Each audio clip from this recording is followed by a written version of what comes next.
I have an image that I really like, but it could use a little boost. Maybe a little contrast, a punch in the color, some vignetting along the edge to call focus. This is an iPhone image that's been untouched, and my goal is to get from here to here. When you approach image editing, there are two primary ways. Destructive, which permanently alters the file and may destroy some of the information that you can't get back. Or non-destructive, doing adjustments through your Layers panel so everything is like a filter on top. If I were to do image adjustments levels, this is considered destructive editing. I could brighten the image overall and then boost the shadows. And if I turn preview off and on, it got better. But if I hit OK, I might have to do more to adjust vibrance and then to do a border. So there might be 5 or 6 dialogues I go to get to here. And if I look at window and histogram, this is a visual map of where the data lies in the image. Each time you do something under image adjustments, it starts shuffling that data. So if I step backward to undo, you'll see how I moved the highlights, shadows, all the other information. And once you work the image too much, you might get dropouts in the histogram. Pixels that are permanently removed or color information that you've lost that you can't get back. So I did step backward. I'll check in history that I haven't done the levels. And I like to do adjustment layers that are located at the bottom of the Layers panel.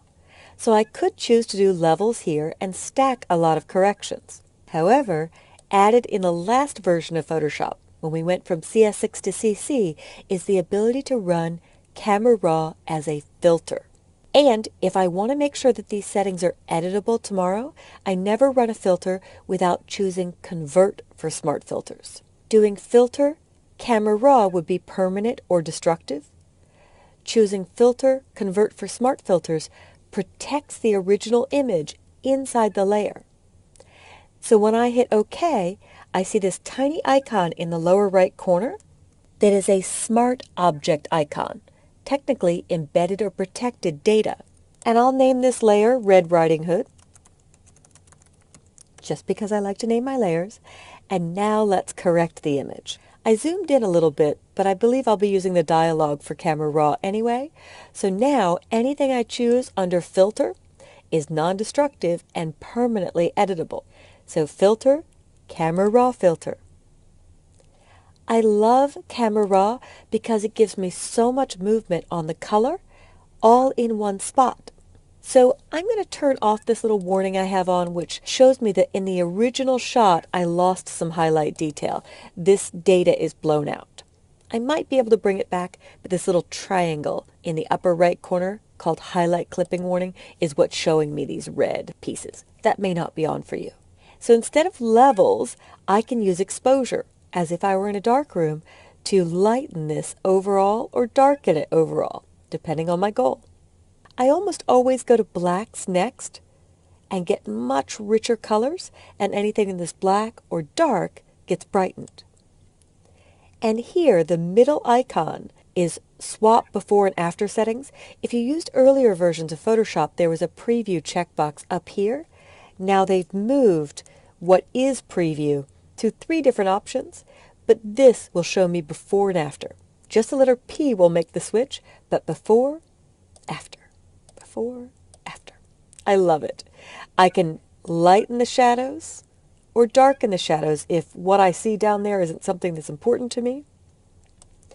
I can protect those delicate highlights, bringing back some of this blown out detail in some cases.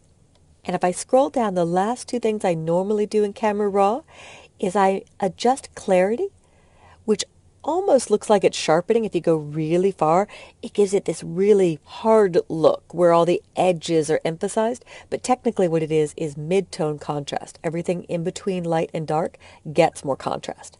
I prefer clarity to actually moving contrast. Contrast can start to posterize the image very quickly, meaning push all the whites towards white and the blacks towards black. So you can use a little of each, play with this and see what you like, and everyone could come up with a different result on the same image depending on where they move their dials. And then I like to boost the vibrance, just make it richer or more vibrant to really see that orange and the red. To finish, a photographer's trick is this little FX for effects.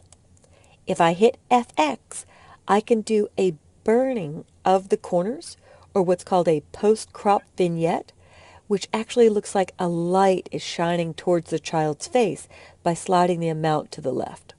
And how far you go is up to you, but I'm just going to hit OK. Just play with these settings and hit OK. Since they are non-destructive, they are forever editable.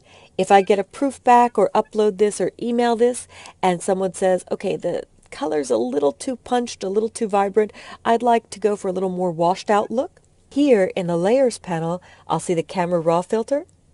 I can double click it. All my settings are preserved, and I can pull the vibrance down and maybe go for a little old-timey photo look in the negative vibrance. So I will hit OK, and there is my end result. And I could see before and after by hiding the Camera Raw filter. Before, after. And there are a lot more settings in Camera Raw, and what I might have needed to do in layer styles or adjustment layers with vibrance, levels, curves, exposure, and a few other things was all accomplished in one spot. So I find some of these adjustments I only use now for extra tweaks on top of Camera Raw, but I start with Camera Raw for everything because it's so powerful and it's one dialogue. And if you make it a smart filter, under Filter, Convert for Smart Filter before you start, your settings are forever editable and no baby was harmed in the making of this photo. So be aware that I almost never use image adjustments because it could potentially destroy the image or image data. I always use either adjustment layers or smart filters and the newer Camera Raw filter to make editable corrections that have a lot of power.